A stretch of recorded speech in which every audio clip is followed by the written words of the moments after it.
코인에 미쳐 속옷까지 다 털어먹은 시동생을 감싸겠다고 월급 300만 원이나 겨우 벌어오는 남편이란 작자가 강남 치과 병원 원장인 내게 감히 손을 대?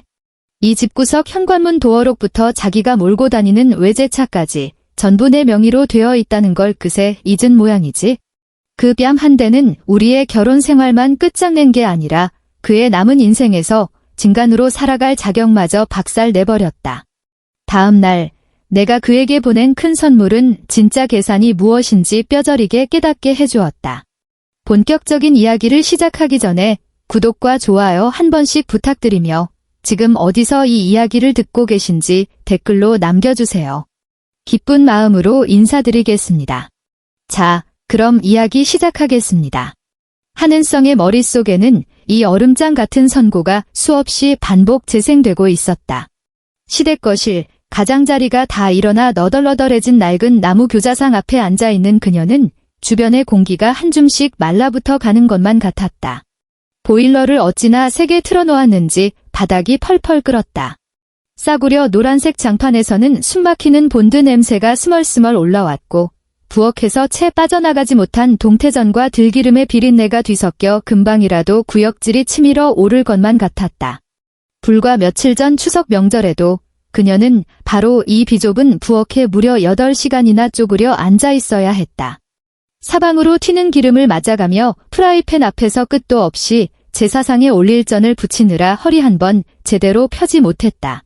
그런데 지금 이 집구석 사람들은 그녀의 그 고생에 고마워하기는커녕 그녀의 모든 것을 뜯어먹기 위해 그녀를 불러들였다.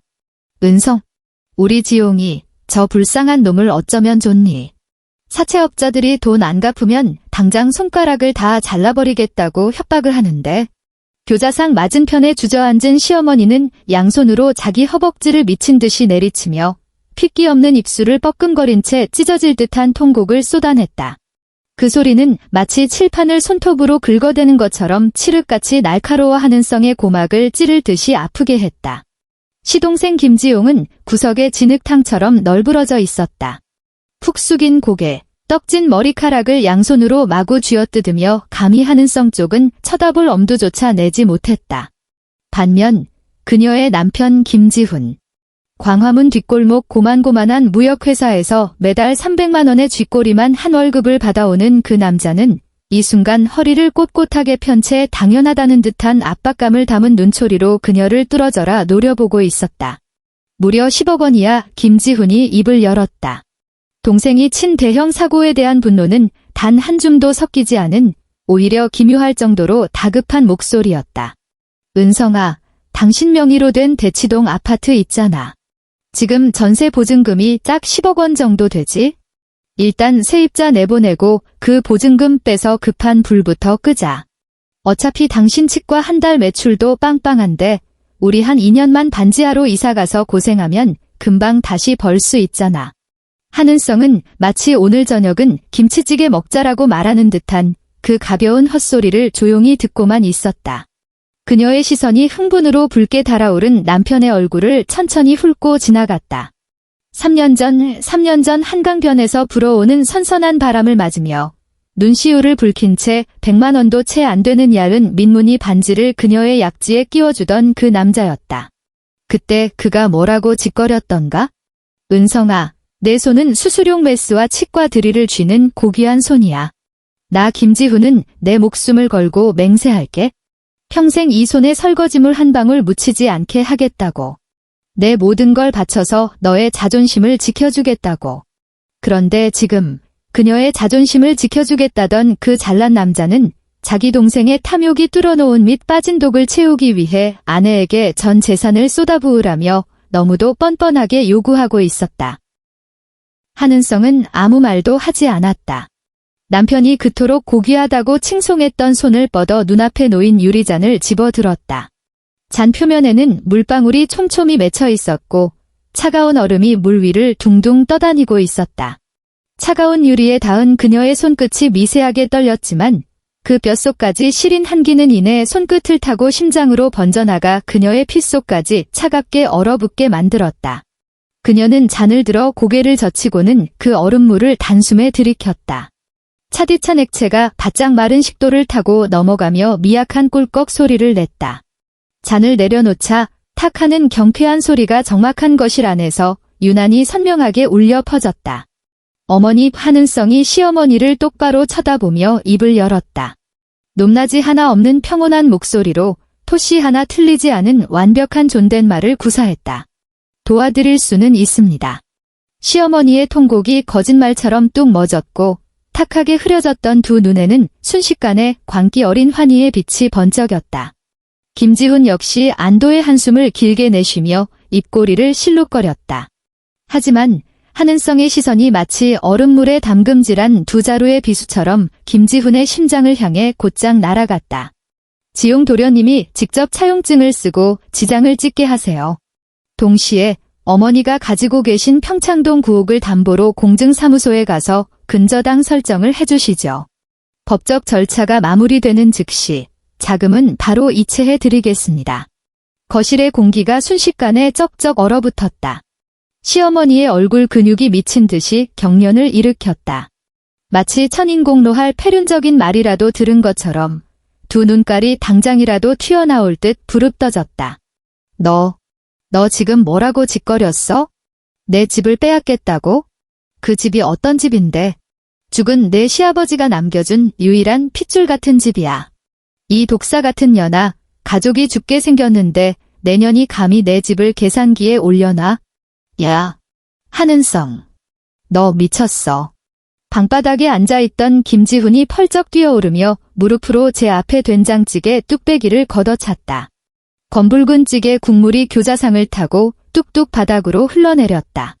그는 성큼성큼 한은성 앞으로 돌진했다. 극도의 분노와 찌질한 무능함을 정통으로 찔린 수치심에 그의 이목구비는 흉측하게 일그러져 있었다.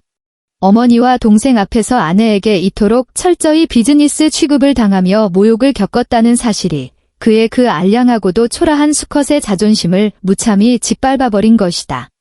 휙 하는 매서운 바람과 함께 그에게서 나는 싸구려 애프터 쉐이브 스킨 냄새가 훅 끼쳐왔다. 한은성이 미쳐 눈을 깜빡이기도 전에 크고 거친 손바닥 하나가 그녀의 시야를 덮치며 무서운 속도로 확대되었다. 짝! 비좁은 거실 한가운데서 소름 끼치도록 파열음이 강렬하게 터져나왔다. 시간마저 그 순간 길게 늘어난 것 같았다. 한은성은 왼쪽 뺨에서 순식간에 폭발하는 듯한 거대한 분통을 느꼈다. 어찌나 세게 후려쳤는지 목이 오른쪽으로 꺾여 나갔고 정성 들여 세팅했던 검은 긴 머리카락이 헝클어져 흘러내리며 그녀의 시야를 가렸다. 귀에서는 삐 하는 날카로운 이명이 울려 퍼지며 세상의 모든 소리를 집어삼켰다. 구강 안쪽 점막이 치아에 부딪혀 찢어지면서 혀끝에 강렬한 피비린내가 순식간에 확 퍼져나갔다. 그녀는 고개가 한쪽으로 꺾인 그 기괴한 자세 그대로 무려 10초 동안 미동조차 하지 않았다. 그녀의 시선은 바닥으로 툭 떨어져 장판 위로 느릿느릿 번져가는 된장찌개 얼룩에 고정되어 있었다. 가슴은 터질 듯이 거칠게 오르내렸고 물잔을 쥐었던 오른손은 교자상 모서리를 으스러져라 움켜쥐고 있었다. 어찌나 힘을 주었는지 손톱 밑이 시체처럼 새하얗게 질려 있었고 손가락 관절에서는 미세하게 뼈가 맞물리는 소리마저 났다. 가족끼리 돕고 사는 마당에 내가 감히 계산기를 두드려? 내 눈깔엔 돈밖에 안 보이냐? 이 가정교육도 못 받은 천박한 년아, 김지훈은 아내의 정수리를 향해 고래고래 악을 썼다. 폭력을 휘두르고 난 뒤에 변태적인 쾌감과 허세 가득한 알량한 정의감이 뒤섞인 목소리였다. 한은성은 아주 천천히 조금씩 고개를 돌렸다. 왼쪽 뺨은 이미 시뻘겋게 부어올라 끔찍한 손자국이 선명하게 새겨져 있었지만 그녀의 눈빛은 소름이 끼치도록 텅 비어 있었다. 마치 이미 썩어 문드러진 시체를 내려다보는 듯한 눈빛이었다. 그녀는 여느 막장 드라마 속 여자들처럼 뺨을 부여잡고 오열하지도 미친 사람처럼 비명을 질러대지도 않았다. 그녀는 우아하게 마치 최고급 호텔의 만찬장에 참석한 귀빈처럼 천천히 자리에서 일어났다. 그리고 그녀의 시선이 교자상 위, 갈비탕을 담아두었던 육중하고 두꺼운 스테인리스 이중 국그릇에 꽂혔다. 시어머니가 쥐뿔도 없는 집안 형편을 포장해 보겠다고 남대문 시장을 뒤져 사온 촌스러운 옛날 식기였는데 그 무게가 상당했다. 한은성의 손가락이 차가운 쇳덩이에 가장자리를 스치고 지나가는 순간 돌연 그녀의 손목에 벼락 같은 힘이 실리며 그 무거운 국그릇을 단숨에 낚아챘다. 그리고 단 1초의 망설임도 없이 허공을 가르는 쇳소리와 함께 김지훈의 가슴팍을 향해 미친 듯이 내리찍었다. 퍽! 둔탁하게 뼈를 때리는 소리와 함께 김지훈의 처절한 비명이 터졌다. 국그릇에 들러붙어 있던 소기름 낀 식은 갈비탕 국물이 사방으로 튀며 그의 머리통과 얼굴에 처참하게 처박혔다. 가슴이 찢어지는 고통에 김지훈이 본능적으로 허리를 굽히는 바로 그 찰나 한은성의 오른쪽 다리가 솟구쳤다. 오늘 그녀가 신은 구두는 7cm짜리 아찔한 스틸레토 힐이었다. 그녀는 완벽하게 무방비 상태가 된 김지훈의 정강이뼈를 정확히 조준하고 온몸에 체중을 실어 사정없이 걷어찼다. 아!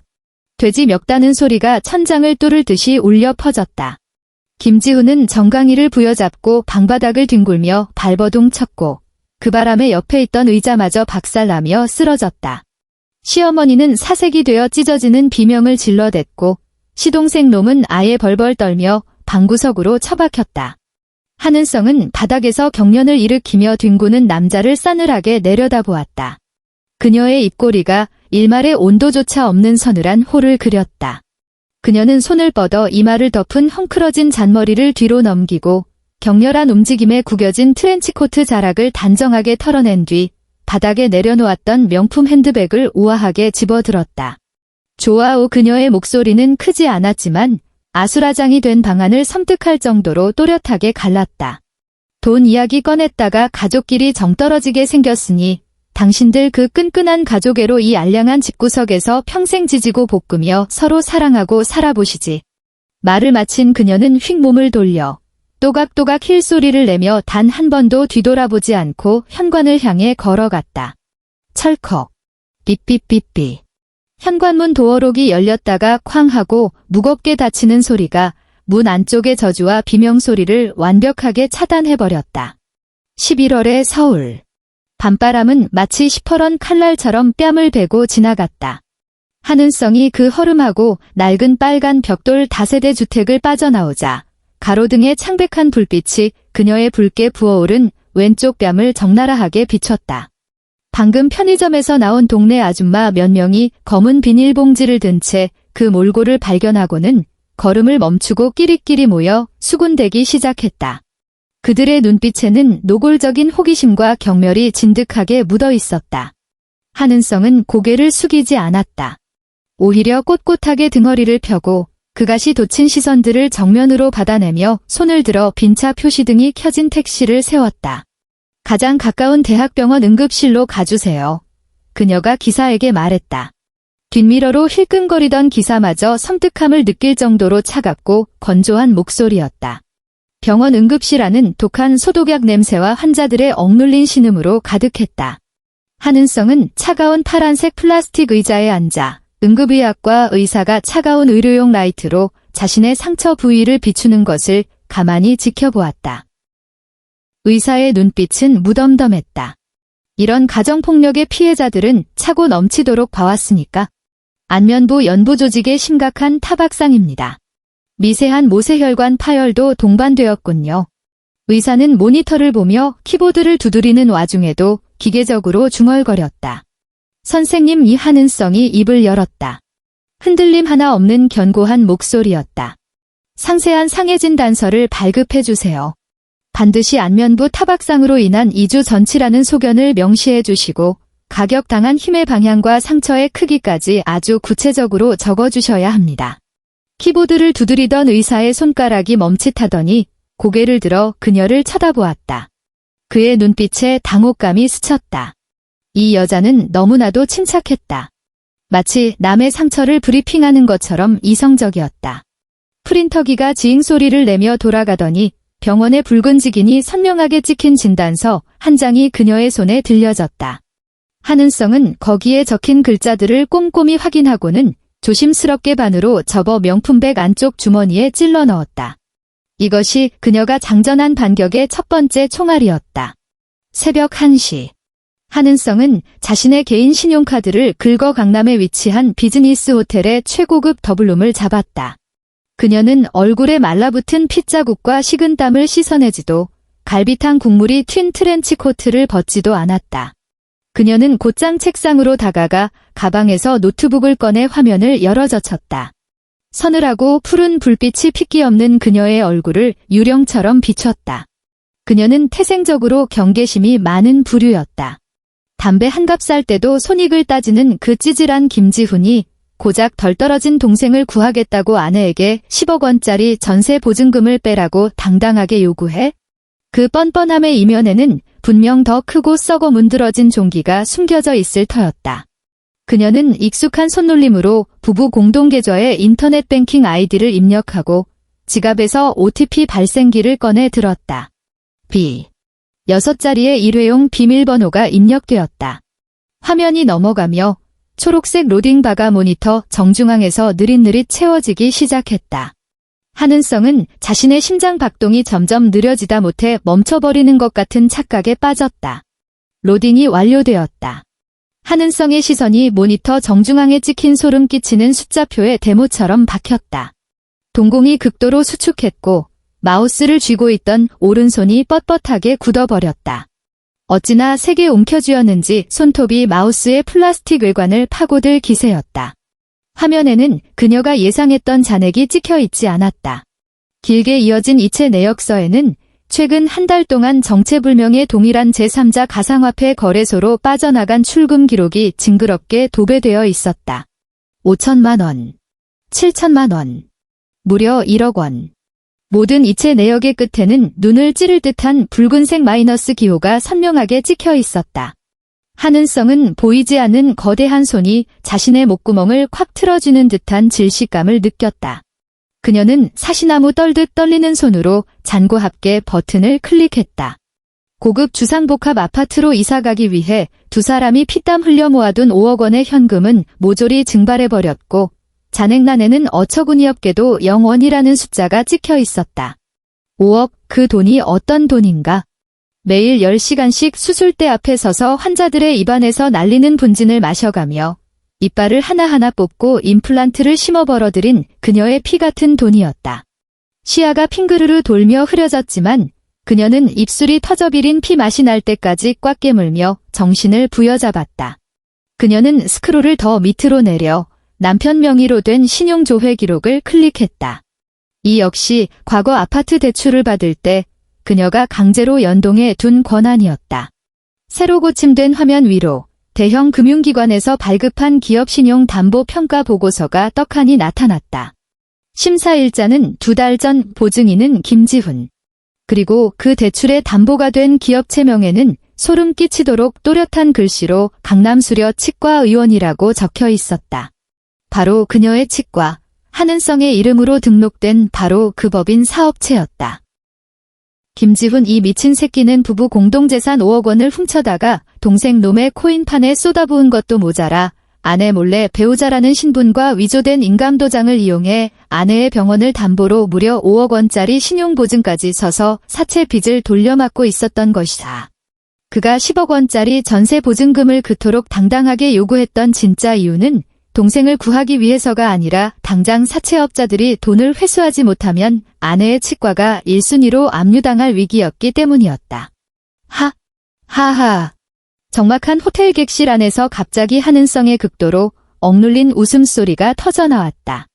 가슴 밑바닥에서부터 끓어오르는 뼛속까지 오싹해지는 처절한 웃음이었다. 모니터에 떠있는 김지훈의 이름을 뚫어지게 노려보는 그녀의 눈에서는 단 한 방울의 눈물도 흐르지 않았다.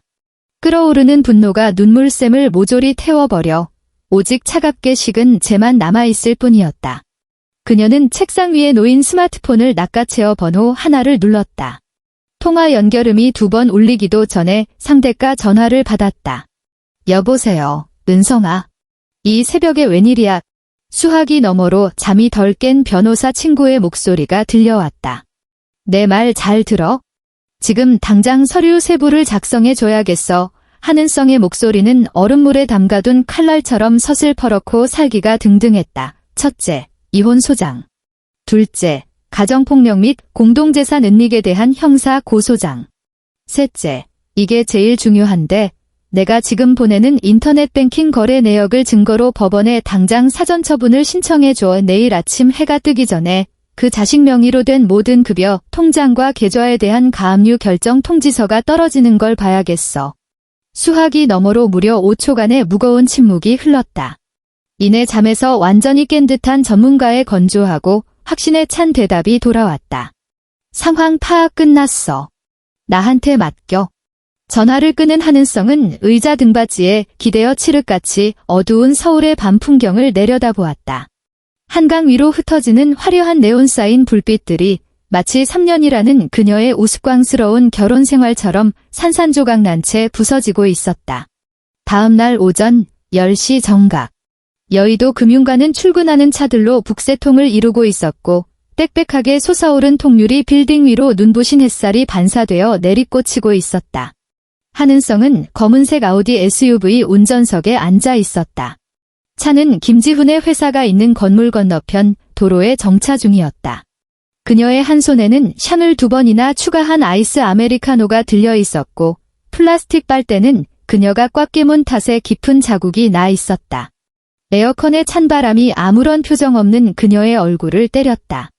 그녀는 짙게 틴팅된 차창 너머 널찍한 왕복 차선을 가로질러 2층의 통유리 창에 시선을 고정했다. 그곳이 바로 김지훈이 일하는 사무실이었다. 10시 5분. 퀵서비스 로고가 박힌 조끼를 입은 기사 한 명이 오토바이를 세우고 빌딩 안으로 젠걸음으로 뛰어 들어갔다. 그의 손에는 짙은 네이비색 리본까지 묶인 최고급 백화점 포장 못지않은 우아한 하드보드 상자가 들려 있었다. 한은성은 조수석에 던져두었던 스마트폰을 집어들고 징그럽게 익숙한 그 번호를 꾹 눌렀다. 또. 전화가 연결되었다. 여보세요? 은성. 스피커폰을 타고 김지훈의 목소리가 흘러나왔다. 일부러 목소리를 내리깐 비굴하고 굽신거리는 톤이었다. 그는 분명 아내가 하룻밤 동안 뼈저리게 반성하고 타협하거나 사과하기 위해 전화를 걸었다고 착각하는 게 틀림없었다. 그의 그 알량한 대가리 속에서는 여자가 가정이라는 울타리를 벗어나면 단 하루도 제대로 살아가지 못할 거라 굳게 믿고 있었을 테니까. 한은성은 한마디도 대꾸하지 않은 채 그저 가만히 듣고만 있었다. 전화기 너머로 시끌벅적한 사무실 소음이 고스란히 전해졌다. 김지훈 옆자리에 앉은 김 과장이 깐죽거리는 소리도 들렸다. 아이고, 김대리. 또 사모님한테 사랑의 도시락 받은 거야? 포장 한 번 기가 막히게 고급스럽네. 결혼한 지가 언젠데 아직도 이렇게 신혼처럼 구나 몰라. 아주 배가 아파 죽겠어. 아유, 과장님도 참 제 아내가 원래 이런 거칠에 챙기는 걸 좋아해서요. 김지훈의 목소리에는 허영심이 꽉꽉 채워진 끈적한 우월감이 역겹게 묻어나고 있었다. 한은성은 2층 유리창 너머로 아른거리는 인형을 응시하며 잔인한 냉소를 흘렸다. 수화기 너머로 사각거리며 리본을 푸는 마찰음과 커터칼로 테이프를 찢는 찌익 소리가 선명하게 들려왔다. 은성아, 듣고 있어? 사실 어제는 나도 좀 심했던 거 인정해. 우리 어머니도 너무 급하셔서 그러신 거고. 오늘 저녁에 퇴근하고 집에 가서 다시 잘 얘기해보자. 김지훈이 가증스럽게 혀를 놀리며 상자의 뚜껑을 열어젖히고 있었다. 그 순간 수화기 너머의 목소리가 거짓말처럼 뚝 끊겼다. 숨막히는 정적. 옆에서 실없이 농담을 던지던 동료들의 소리조차 찬물을 끼얹은 듯 조용해졌다. 한은성은 아이스 아메리카노를 들어 가볍게 한 모금 빨아들였다. 플라스틱 컵 안에서 얼음이 달그락거리며 부딪히는 경쾌한 소리가 울렸다. 이게 다 뭐야? 김지훈의 목소리가 사시나무처럼 떨리기 시작했다. 분노가 아니었다. 그것은 뼛속 깊은 곳에서부터 치밀어 오르는 원초적인 공포였다. 그의 시선은 분명 상자 안에 가지런히 놓인 세부의 서류에 꽂혀 있을 터였다. 맨 위에 놓인 서류. 대한민국 서울가정법원의 붉은 직인이 쾅 찍혀 있는 그 종이 뭉치. 바로 급여 및 예금 채권 가압류 결정 통지서였다. 한은성. 너 미쳤어. 내가 뭔데 내 월급 통장을 다 묶어놔. 내가 무슨 권리로 이딴 짓을 해. 마침내 정신이 든 김지훈이 이성을 잃고 발악하기 시작했다. 극도의 공포에 질려 삑사리가 난 목소리는 사무실 안에 다른 직원들이 듣든 말든 안중에도 없는 짐승의 울부짖음이었다. 그 밑에 깔린 두 번째 서류도 꼼꼼히 읽어보시지 하는 성이 마침내 입을 열었다. 오늘의 날씨를 묻는 것처럼 부드럽고 여유로운 목소리였다. 어젯밤 내가 내 뺨을 후려친 그 한 대의 값이 얼마인지 상해진 단서에 아주 친절하게 적혀 있을 텐데. 이 미친년아. 이딴 걸로 날 협박할 수 있을 줄 알아? 그 5억 원. 김지훈이 악다구니를 쓰던 바로 그 순간 수화기 너머에서 건물이 무너지는 듯한 굉음이 터져나왔다. 사무실 통유리 문이 누군가의 군홧발에 무참히 걷어차여 깨질 듯이 열리는 소리였다. 이어서 거칠고 묵직한 구둣발 소리들이 우르르 쏟아져 들어왔고 집기를 때려 부수는 소리와 여직원들의 날카로운 비명이 뒤섞여 아수라장이 펼쳐졌다. 김지훈이 어떤 새끼야? 우리 돈 10억을 땡겨 쓰고도 감히 계좌를 다 얼려버린 간땡이 부은 호로 새끼가 누구냐고 사포로 철판을 긁어대는 듯한 험악한 쇳소리가 사무실 전체를 쩌렁쩌렁 울렸다. 차 안에 앉은 한은성은 맞은편 2층 창문을 흥미롭게 바라보았다. 유리창 너머로 혼비백산하여 사방으로 흩어지는 인형들의 실루엣이 한편의 코미디 영화 같았다. 당신들 누구야? 경비. 여기 경비 안 불러요. 김지훈의 절망적인 단말마가 스마트폰 스피커를 찢을 듯이 메아리쳤다. 경비. 이 개새끼가 미쳤나. 통장이 통째로 가압류 처먹어서 우리 형님들 브릿지 이자도 못 빼는 주제에 감히 경찰을 찾아. 이 새끼 반죽여놔. 살과 뼈가 지식이며 무자비하게 내리꽂히는 타격음, 책상과 의자가 뒤집어지며 와장창 깨지는 파쇄음, 그리고 살려달라며 짐승처럼 울부짖는 김지훈의 처절한 비명이 전파를 타고 한은성의 귓속으로 생생하게 배달되었다. 그녀는 전화를 끊지 않았다. 그저 폰을 대시보드 거치대에 올려둔 채 차 안을 가득 채우는 그 유쾌하고도 참혹한 교향곡을 여유롭게 감상할 뿐이었다. 한은성은 길고 매끈한 손가락을 뻗어 송풍구의 날개를 가볍게 튕기며 에어컨 바람을 한 단계 더 세게 올렸다. 그녀는 다시 아이스 아메리카노를 집어들어 빨대를 입술에 물었다. 짙은 갈색 액체 속에서 얼음 조각들이 천천히 가라앉고 있었다. 한은성은 컵바닥에 남은 마지막 커피를 단숨에 빨아들였다. 부서진 얼음 알갱이들이 입안에서 바그작거리며 통쾌하게 부서졌고 쌉싸름하고 지독하게 차가운 기운이 식도를 타고 위장으로 쏟아져 내리며 그녀의 내면에 아주 찌꺼기처럼 남아있던 일말의 인간적인 연민조차 완벽하게 얼려버렸다. 그녀는 텅 빈 플라스틱 컵을 차량용 쓰레기통에 가볍게 던져 넣고는 길고 우아한 손가락으로 시동 버튼을 꾹 눌렀다. 부드러운 배기음과 함께 육중한 검은색 SUV는 아수라장이 펼쳐지고 있는 저 우스꽝스러운 빌딩을 등진 채 번잡한 여의도 거리를 유유히 빠져나갔다. 대치동 아파트로 돌아왔을 때는 이미 오후 2시였다. 복도는 쥐 죽은 듯 고요했고 중앙 냉난방기에서 흘러나오는 미세한 백색 소음만이 맴돌았다. 한은성은 묵직한 짙은 회색 방화문 앞에 멈춰서서 여느 때처럼 비밀번호를 누르는 대신 도어록의 안쪽 커버를 열고 초기화 버튼을 길게 눌렀다. 기계적인 전자음이 연달아 울렸고 그녀는 지난 3년 동안 써왔던 남편과 시어머니의 생일 조합인 6자리 숫자를 모조리 지워버렸다. 그 자리를 대신한 건 온전히 그녀 자신만의 병원 개원 기념일이었다. 모든 설정을 마친 그녀는 문을 밀고 현관으로 들어섰다. 공기 중에는 그녀가 즐겨 사는 브랜드의 무화과 디퓨저에서 뿜어져 나오는 서늘하고 고급스러운 향기가 감돌고 있었다. 시어머니가 불쑥 들이닥칠 때마다 남겨두고 가던 싸구려 참기름 찌든 내도 없었고 김지훈이 현관에 훌렁 벗어던져 쉰내가 진동하던 구두도 없었다. 이곳은 이제 완벽하게 그녀만의 영토였다. 하지만 그 평온함은 그리 오래가지 않았다. 그날 밤 8시, 밖은 이미 칠흑같이 어두워져 있었다. 막 샤워를 마치고 나온 한은성은 실크 파자마 차림으로 거실의 패브릭 소파에 앉아 방금 따른 시원한 얼음물을 손에 쥐고 있었다. 돌연 현관 쪽에서 귀를 찢을 듯한 날카로운 경고음이 울려 퍼졌다. 삐삐삐삐. 비밀번호가 틀렸습니다. 차갑고 기계적인 여성의 음성이 널찍한 거실을 맴돌았다. 물잔을 들고 있던 한은성의 손이 허공에서 멈췄다. 그녀는 자리에서 일어나지 않은 채 그저 가만히 귀를 기울였다. 곧이어 누군가 손톱으로 번호판을 미친 듯이 긁어대는 듯한 광기 어린 버튼음이 쏟아졌다.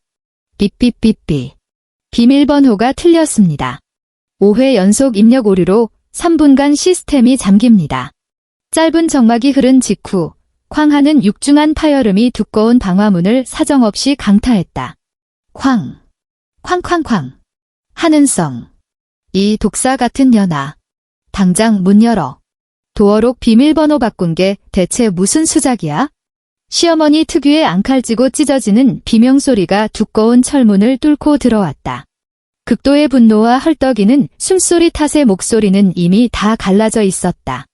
그녀는 미친 사람처럼 손바닥으로 문짝을 마구 두들겨댔고 그 촌스러운 옛날 가죽 구두로 문틀을 사정없이 걷어차는 둔탁한 소리마저 들려왔다.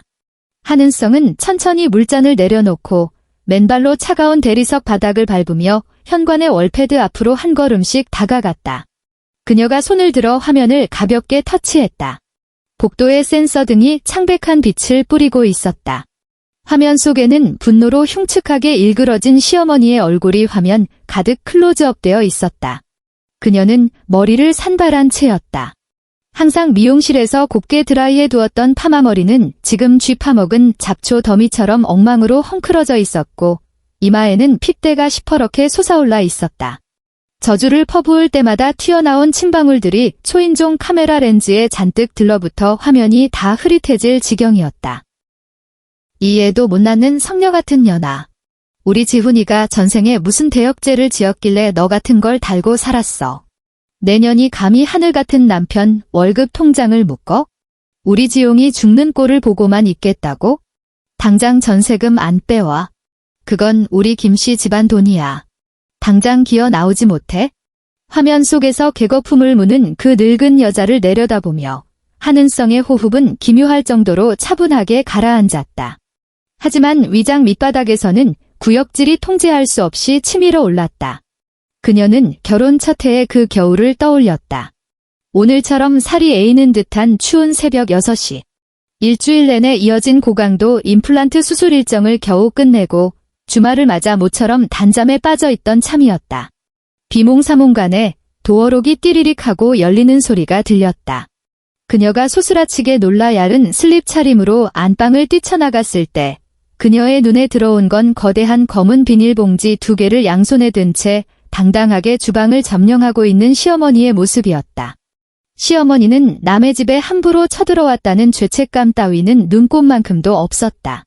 도리어 냉장고 문을 벌컥 열어젖히더니 한은성이 비싼 돈을 주고 사둔 최고급 한우 등심과 유기농 채소들을 모조리 쓰레기통으로 쳐넣고는 비닐봉지에서 마늘 냄새가 진동하는 밑반찬과 비린내 나는 젓갈류들을 꺼내 억지로 쑤셔 넣기 시작했다. 내년은 내 아들내미 밥을 이따위로 챙기냐? 냉장고에 번듯한 명란젓 하나, 멸치볶음 하나 없는데 돈 많이 벌면 뭐해? 쯧쯧, 여자로서의 기본 도리도 못하는 게 그날의 시어머니 역시 지금처럼 경멸로 가득 찬 눈빛으로 그녀를 쏘아보았다. 마치 그녀가 연매출 수억을 올리는 치과 원장이 아니라 밥도 제대로 못하는 무료 파출부라도 되는 양 취급했다. 그날 이후로 이 현관문 안쪽의 공간은 더 이상 그녀의 안식처가 아니었다. 시어머니가 언제든 흑발로 짓밟고 들어올 수 있는 공중 화장실이나 다름없어졌다. 회상은 거기서 끝이 났다. 한은성의 눈빛은 현관의 대리석 바닥보다 더 싸늘하게 얼어붙었다. 그녀는 검지를 뻗어 월패드 측면에 있는 녹화 버튼을 3초간 꾹 눌렀다. 화면 우측 상단에 붉은색 녹화 표시등이 켜졌고 문 밖에서 미쳐 날뛰는 그 늙은 여자의 모든 추태와 악독한 저주가 고스란히 저장되기 시작했다. 몇 분 뒤 한은성은 현관 선반에 올려두었던 스마트폰을 집어들고 잠금을 푼 뒤 112를 눌렀다.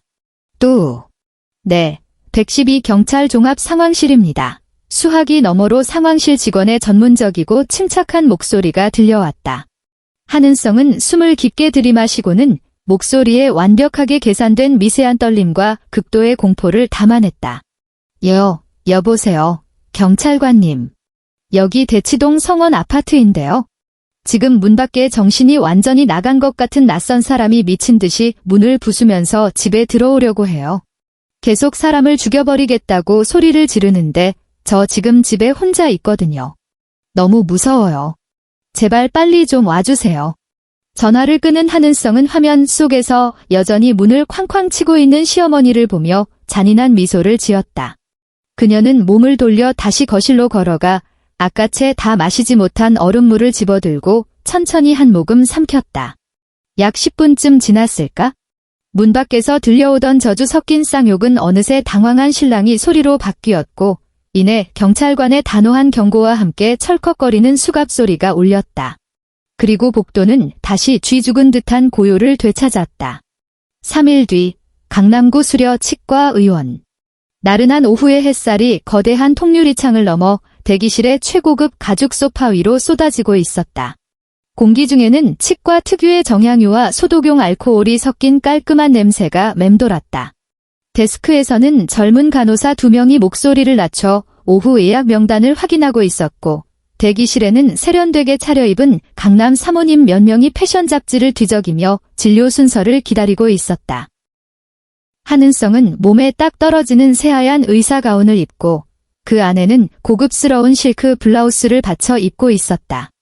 방금 꽤 까다로운 크라운 보철 수술을 마친 그녀는 개수대 앞에서 소독액으로 손가락 관절 구석구석을 꼼꼼히 문지르는 중이었다.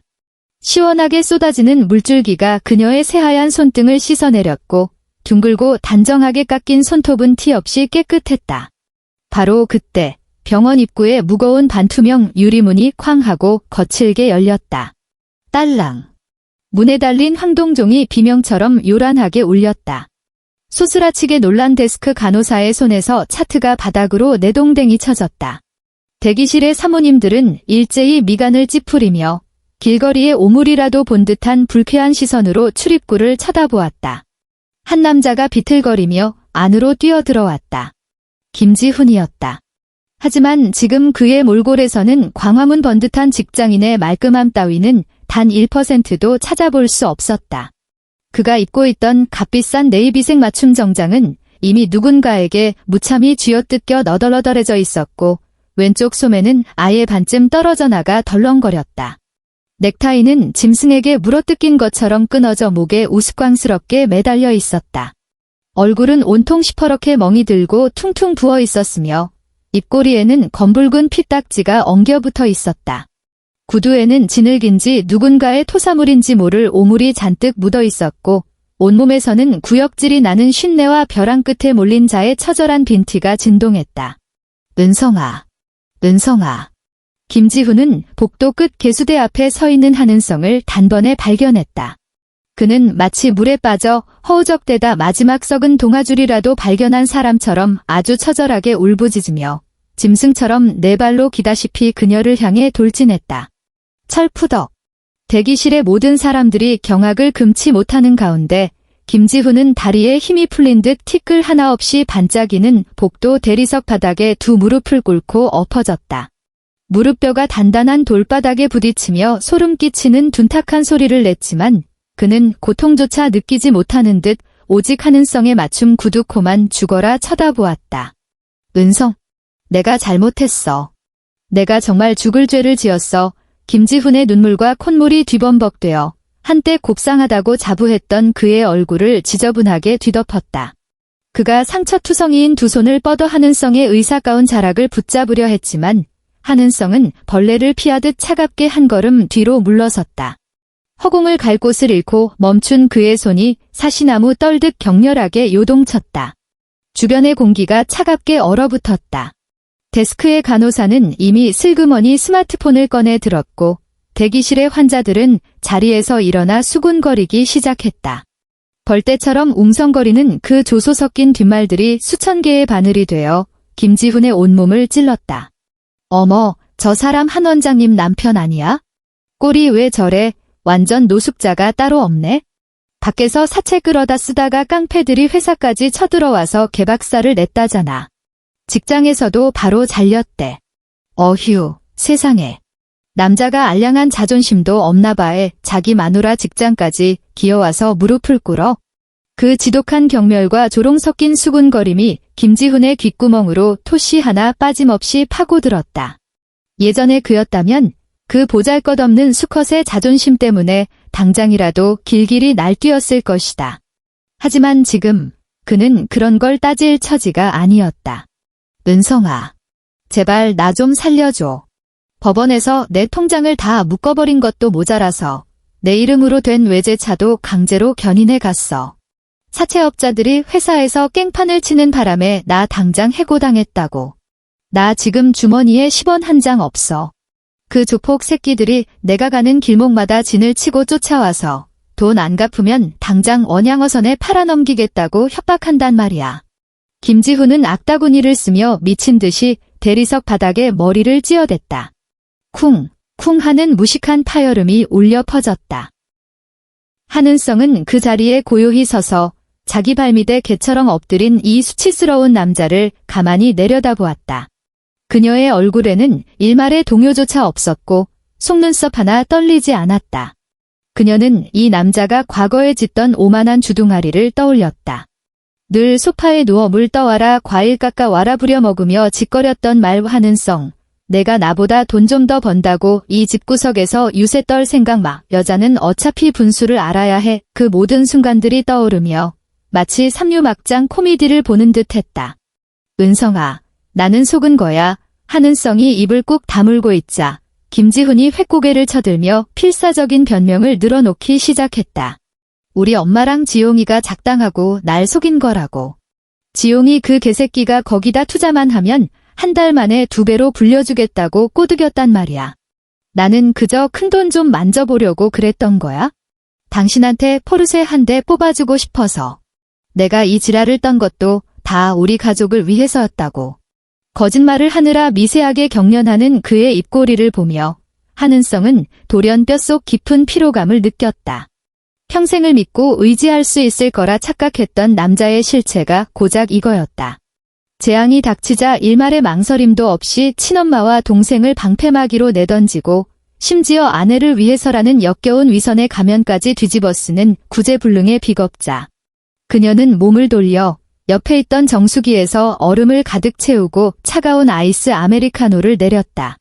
투명한 플라스틱 컵 안에서 얼음이 동동 떠다녔고 컵 겉면에는 금세 차가운 물방울이 촘촘하게 맺혔다.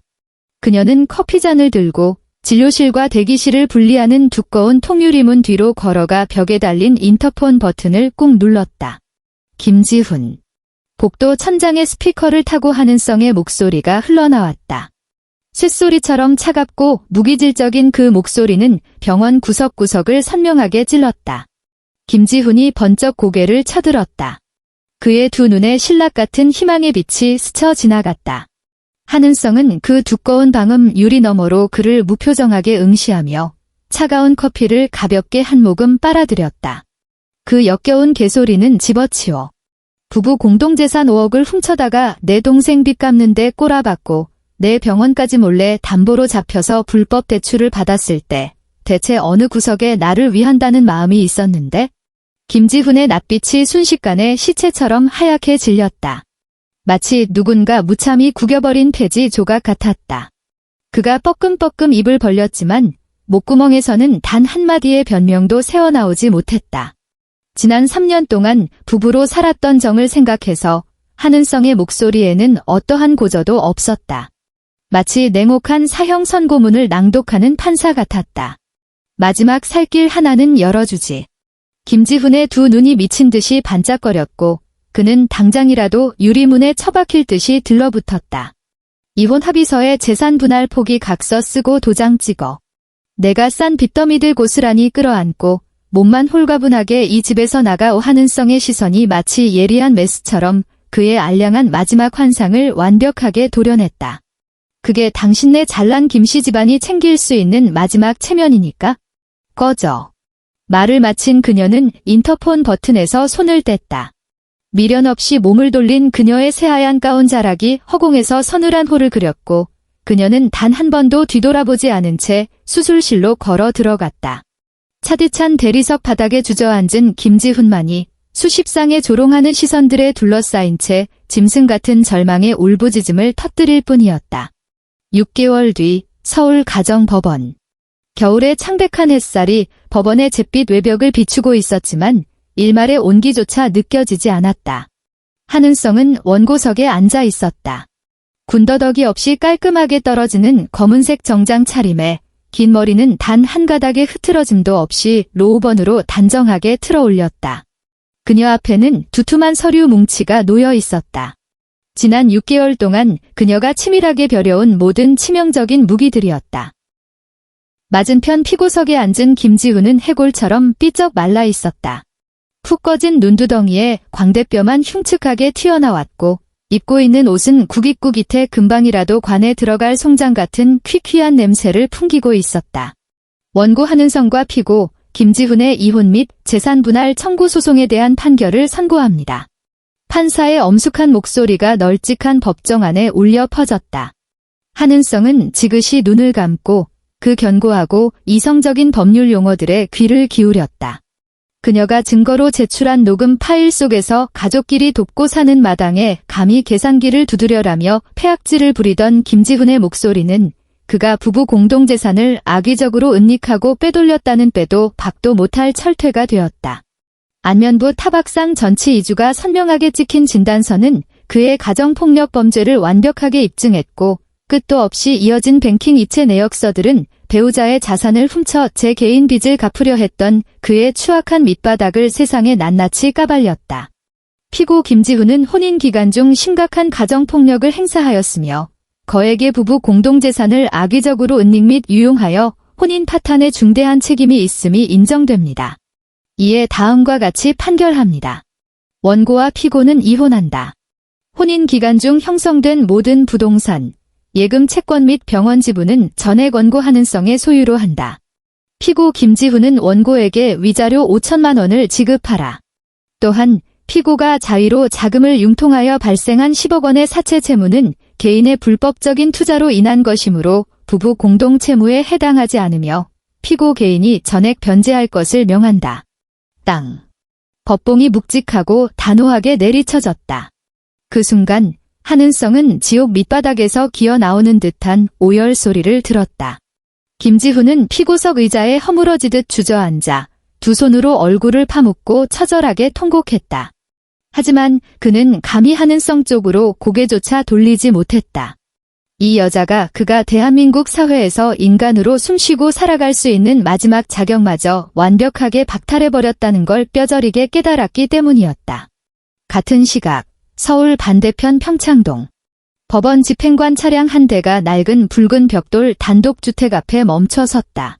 단정한 제복 차림의 집행관 몇 명이 무표정한 얼굴로 녹슨 철문을 밀고 들어갔다. 집안은 그야말로 쑥대밭이었다. 사고를 친 시동생 김지용은 이미 석 달 전 야반도주를 감행해 집에 남은 마지막 현금 쪼가리마저 긁어모아 동남아로 날아버린 뒤 행방이 묘연했다. 시어머니는 거실 바닥에 넋이 나간 채 주저앉아 집행관들이 눈을 찌를 듯이 시뻘건 압류 딱지를 들고 집안 살림살이를 하나하나 체크하는 꼴을 지켜보고만 있었다. 지. 집행관이 빨간 딱지 뒷면의 이면지를 뜯어내는 소리가 적막한 집안에서 유난히 날카롭게 울렸다. 이내 대한민국 법원 강제 집행이라는 글자가 뚜렷하게 박힌 그 붉은색 딱지가 양문형 대형 냉장고 한가운데 철썩하고 나붙었다. 철썩. 독한 접착제가 차가운 금속 표면에 찰거머리처럼 들러붙었다. 지. 철썩. 두 번째 빨간 딱지는 시어머니가 평생의 자랑거리로 여겼던 그 비싼 자개장 한가운데에 무참히 붙었다. 지. 철썩. 세 번째는 거실 벽을 떡하니 차지하고 있던 대형 평면 TV에 붙었다. 빨간 딱지가 하나둘 떨어질 때마다 마치 시어머니의 뺨을 사정없이 후려갈기는 듯했다. 그녀는 자기 눈앞에서 집안 곳곳으로 번져나가는 저 끔찍한 붉은 반점들을 마치 손쓸 방도조차 없는 불치병을 보듯 절망적으로 바라보았다. 아이고, 하늘이 무너졌네, 무너졌어. 사람을 이렇게 죽이려고 작정을 했구나. 시어머니가 방바닥을 미친 듯이 내리치며 앙상한 손톱으로 마룻바닥에 피멍이 맺히도록 긁어댔다. 하지만 집행관들은 눈길 한 번 주지 않고 기계적으로 딱지를 뜯어 붙이는 작업만 반복했다. 평생의 자부심이었던 그녀의 이 집은 곧 법원 경매로 넘어가 헐값에 팔려나갈 터였다. 그녀의 그 잘난 아들이 파놓은 및 빠진 빚더미를 메우기 위해서. 화려한 네온 사인이 켜진 초저녁, 서울 청담동. 무려 3달 전에야 예약이 가능하다는 최고급 파인다이닝 레스토랑 안에는 나른하고 우아한 재즈 선율이 흐르고 있었다. 화려한 샹들리에가 뿜어내는 따뜻하고 부드러운 불빛이 먼지 하나 없이 닦인 와인잔 위로 부서지며 황홀한 광채를 빚어냈다. 한은성은 창가의 가장 완벽한 자리에 앉아 있었다. 질 좋은 캐시미어 터틀넥 스웨터에 우아한 카멜색 코트를 걸친 그녀. 공들여한 내추럴 메이크업 덕분에 은은한 조명 아래서 빛나는 그녀의 피부는 눈부실 정도로 윤기가 흘렀다. 과거에 무자비한 가정폭력에 시달렸던 여자의 흔적 따위는 티끌만큼도 찾아볼 수 없었다. 하얀 장갑을 낀 서버가 정중한 태도로 마치 하나의 예술 작품 같은 비프 웰링턴을 테이블 위로 서빙했다. 한은성은 묵직한 수는 나이프와 포크를 집어들고 바삭한 페이스트리 겉면을 조심스럽게 갈랐다. 그 안에는 완벽한 미디엄 레어로 구워진 최고급 한우 안심이 매혹적인 장밋빛 자태를 드러냈다. 칼집을 따라 진한 육즙이 천천히 흘러내렸고 블랙 트러플 페이스트의 묵직하고 고급스러운 풍미가 순식간에 후각을 매료시켰다. 그녀가 조각낸 고기를 입안으로 가져갔다. 혀끝에서 녹아내릴 듯 부드러운 육질과 다채로운 향신료, 그리고 한우 특유의 녹진한 단맛이 미각을 황홀하게 자극했다. 그녀는 옆에 놓인 최고급 빈티지 부르고뉴 와인잔을 들어 가볍게 스월링했다. 핏빛처럼 붉은 와인이 유리잔 벽을 타고 우아한 눈물을 흘려보냈다. 한 모금 머금자, 기분 좋게 쌉쌀한 탄닌이 입안을 감돌며 길고 묵직한 여운을 남겼다. 통유리창 너머로는 수만 개의 불빛이 일렁이는 눈부신 도심의 야경이 펼쳐져 있었다. 검게 흐르는 한강 물결 위로 거대한 도시의 모든 번영과 탐욕이 아름답게 반사되고 있었다. 바로 그 시각, 도시 변두리 어느 빛조차 들지 않는 퀴퀴한 반지하 단칸방. 벽지에는 시커먼 곰팡이가 소름 끼치게 피어 있었고 공기 중에는 역류하는 하수구 악취와 햇볕 한 번 들지 않은 눅눅한 냄새가 끈적하게 달라붙어 있었다. 김지훈은 고장나서 미지근한 싸구려 전기장판 위에 웅크린 채 곰팡내 나는 두꺼운 야상 점퍼를 뒤집어 쓰고 있었다. 그의 앞에는 찌그러진 양은 냄비 하나가 놓여 있었고 그 안에는 너무 쉬어 터져 톡 쏘는 신내만 진동하는 김치 쪼가리들이 허옇게 끓고 있었다. 고기 한 점 들어있지 않은 끔찍한 꿀꿀이죽이었다. 그가 갈라진 일회용 나무젓가락으로 흐물흐물한 김치 한 점을 집어 입안으로 쑤셔 넣었다. 속을 뒤집어 놓는 신맛과 싸구려 고춧가루의 아린 맛이 위장 점막을 긁어내렸고 그는 컥컥거리며 미친 듯이 기침을 쏟아냈다.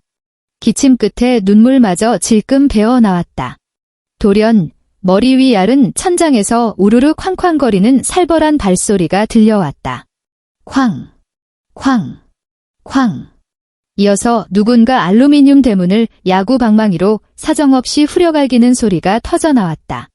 시발. 김지훈 이 개새끼야. 너 안에 쥐새끼처럼 숨어있는 거 다 알아. 이딴 구석탱이에 처박혀 있으면 형님 돈 떼먹을 수 있을 줄 알았냐? 당장 문 안 열어? 깡패들의 거칠고 살벌한 쌍욕이 얇은 벽을 뚫고 내리꽂혔다. 김지훈은 사시나무 떨듯 온몸을 바들바들 떨었고 쥐고 있던 젓가락을 바닥에 떨어뜨렸다. 그는 네 발로 기어 방구석 가장 깊고 어두운 곳으로 파고들더니 두 손으로 제 입을 틀어막고 숨소리조차 내지 못했다. 극도의 공포에 질려 핏발이 선 그의 눈동자는 마치 도간에 든 쥐처럼 절망적이었다. 그는 이 빛 한 점 없는 생지옥에서 1초 1초 초침을 세며 다시 시작될 끔찍한 구타와 고문을 벌벌 떨며 기다리고 있었다. 청담동 레스토랑. 한은성은 마지막 남은 와인을 우아하게 목으로 넘긴 뒤 냅킨을 들어 입가를 가볍게 찍어냈다. 테이블 위에 놓인 스마트폰 화면이 반짝이며 은행 입금 알림이 떴다. 오늘 하루 병원에서 결제된 매출액. 끝도 없이 이어지는 그 길고도 평화로운 숫자의 나열이었다. 그녀의 입꼬리가 부드럽게 호를 그렸다. 눈부신 창밖의 네온 사인을 응시하는 그녀의 눈빛은 맑고 지독하게 차가웠다. 그녀만의 완벽한 인생은 이제 막 시작되고 있었다. 끝까지 시청해주셔서 감사합니다. 저희 채널의 좋아요와 구독 잊지 마시고요. 그럼 다음 영상에서 또 뵙겠습니다.